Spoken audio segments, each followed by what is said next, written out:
స్వాగతం.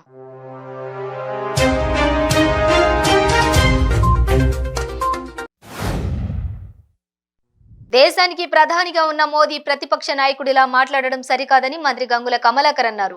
ఢిల్లీ పాలకులు ఎంత విషం చిమ్మినా రాష్ట్రంలో అభివృద్ధి ఆగదని స్పష్టం చేశారు.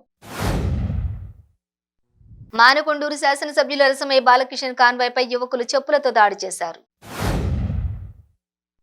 సూర్యాపేట జిల్లాలో జరిగిన ఘోర రోడ్డు ప్రమాదంలో 5గురు మృతి చెందారు. మరికొందరు తీవ్రంగా గాయపడ్డారు. మునగాల శివార్లోని పెట్రోల్ బంక్ వద్ద విజయవాడ నుంచి హైదరాబాద్ కు వెళ్తున్న లారీ ఢీ కొట్టింది. సంగారెడ్డి జిల్లా అమీన్పూర్ మండలం ఐలాపూర్ చెరువులో తల్లి కూతురు గల్లంతయ్యారు.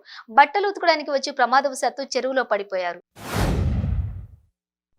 ఏలూరు జిల్లాలో మంత్రి అంబటి రాంబాబు పర్యటించారు. దీనిలో భాగంగా పోలవరం ప్రాజెక్టును ఆయన సందర్శించారు. Upper coffer dam, lower coffer dam, diaphragm wall, power project, spillway పనులను అధికారులతో కలిసి మంత్రి పరిశీలించారు.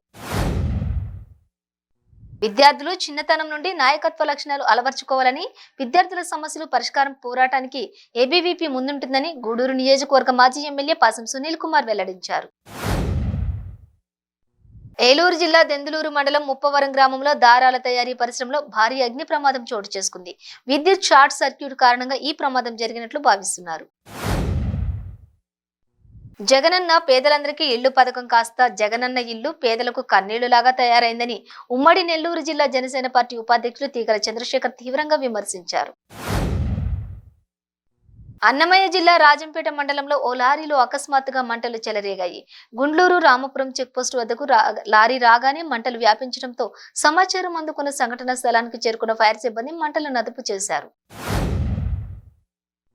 రాజీ కాబడిన కేసుల్లో కక్షిదారులు లోక్ అదాలత్ ద్వారా కేసులు మాఫీ చేసుకుని ప్రశాంతంగా ఉండాలని అదనపు జడ్జి 7వ అదనపు జిల్లా జడ్జి షమ్మీ పర్వీన్ సుల్తానా బేగం వెల్లడించారు. గూడూరు పట్టణంలోని కోర్టులో జాతీయ మెగా లోక్ అదాలత్ నిర్వహించారు. మహారాష్ట్ర గడ్చిరోలిలో జిల్లా సిరంచెక తాలూకా రైతులు పోరుబాట పట్టారు. కాళేశ్వరం ప్రాజెక్టు ముంపు గ్రామాల రైతులు సరికొత్త పంతాలు ఆందోళనలు చేపట్టారు. నిర్మల్ జిల్లా భైంస పట్టణంలోని అల్పసంఖ్యాకుల మైనార్టీ గురుకుల కళాశాలలో విద్యార్థి ఆత్మహత్యకు పాల్పడ్డ ఘటన చోటు చేసుకుంది. కోరుట్ల పట్టణ కేంద్రంలో వికలాంగుల జాయింట్ యాక్షన్ కమిటీ మరియు జగిత్యాల దివ్యాంగుల సంఘం సంయుక్తంగా స్థానిక సినారే భవన్లో దివ్యాంగుల సమావేశం ఏర్పాటు చేశారు. నిర్మల్ రూరల్ మండలంలో తల్వేద గ్రామ శివార్లో చెరువులో పక్షులు వేటాడుతున్న 2 వ్యక్తులను అదుపులోకి తీసుకున్నట్లు రూరల్ సీఐ వెంకటేష్ తెలిపారు. జగిత్యాల జిల్లా మెట్పల్లి పట్టణంలోని మహాజన్ గార్డెన్ లో పిల్లల భవిత తల్లిదండ్రుల బాధ్యత అనే అంశంపై ప్రత్యేక అవగాహన సదస్సు నిర్వహించారు.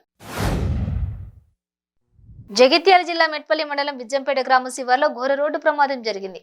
ఎదురెదురుగా వస్తున్న 2 ద్విచక్ర వాహనాలు ఢీకొని పొన్నం సాయితేజ, చిగుర్ల చందు అనే 2 యువకులు అక్కడికక్కడే మృతి చెందారు. జగిత్యాల జిల్లా మల్లాపూర్ మండలం వివిరావుపేట గ్రామంలో నర్సింగ్ స్పోర్ట్స్ క్లబ్ ఆధ్వర్యంలో రిటైర్డ్ ఆర్టిస్ట్ డ్రైవర్ గంగారెడ్డి జ్ఞాపకార్థం మల్లాపూర్, రాయికల్ మండలాల వాలీబాల్ టోర్నమెంట్ నిర్వహించారు. భారీ వర్షాలతో నెల్లూరు జిల్లా చిగురుటాకులో వణుకుతోంది. నెల్లూరు సిటీ సహా పలు ప్రాంతాల్లో ఎడతెరిపి లేకుండా భారీ వర్షం కురుస్తోంది. రాజనగరం నియోజకవర్గంలో జనసేన ఆధ్వర్యంలో జగనన్న ఇల్లు పేదల కన్నీళ్లు కార్యక్రమం నిర్వహించారు. ఇంటి స్థలం కోసం ప్రజలు కళ్ళు కాయలు కాచేలా ఎదురు చూస్తున్నారన్నారు. తిరుమల శ్రీవారిని పలువురు ప్రముఖులు దర్శించుకున్నారు. శాసన మండలి చైర్మన్ మోషేను Raju, MLA Venkatesh Goud, assembly whip Jaggareddy వేర్వేరుగా దర్శించుకుని ప్రత్యేక పూజలు చేశారు. రోజాపై వ్యతిరేక వర్గం నిప్పులు చెరుగుతుంది. గాజులమన్యం పోలీసుల అదుపులో నుండి మురళీధర్ రెడ్డి బయటకు వచ్చారు. తాము పెద్దిరెడ్డి వర్గం అనే అక్కసుతోనే అరెస్ట్ చేశారని జెడ్పీటీసీ మురళీధర్ రెడ్డి ఆగ్రహం వ్యక్తం చేశారు.